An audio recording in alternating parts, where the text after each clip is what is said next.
Mheshimiwa Spika, naomba nirudie tena. Jana tarehe 25 Juni 2025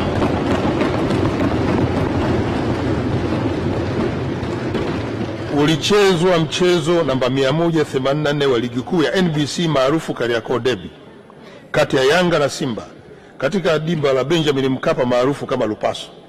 Mchezo huo ulimalizika kwa timu ya Yanga kuifunga Simba mabao 2-0 yaliyofungwa na nyota Pacome Zuzu na kijana wetu wa Tanzania Clement Mzize. Mheshimiwa Spika, naomba niungane na Mheshimiwa Dr. Samia Suluhu Hassan, Rais wetu wa Jamhuri ya Muungano wa Tanzania, kuipongeza timu ya Yanga kwa kutoa ubingwa wa 31 wa Tanzania bara, ikiwa ni ubingwa wa 4 mfululizo. Aidha niwape moyo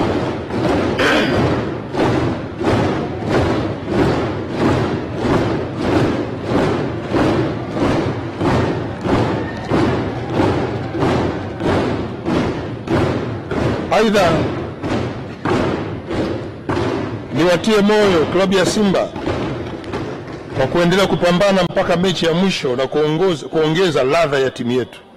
Pia niwapongeze wachezaji wote wa ligi zote wa timu zote za ligi hapa nchini. Viongozi wa vilabu vya soka, pongezi sana. Wadhamini na wafadhili wa michezo, hongera sana. Na viongozi wa shirikisho letu la mpira nchini TFF, hongera sana kwa usimamizi mzuri kwenye mpira huu wa miguu.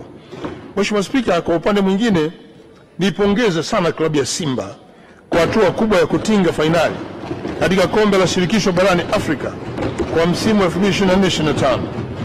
Timu hiyo ilihitimisha mchezo wake kwa sare ya magoli 1-1 dhidi ya timu ya RS Berkane kutoka Morocco katika uwanja wa New Aman Zanzibar.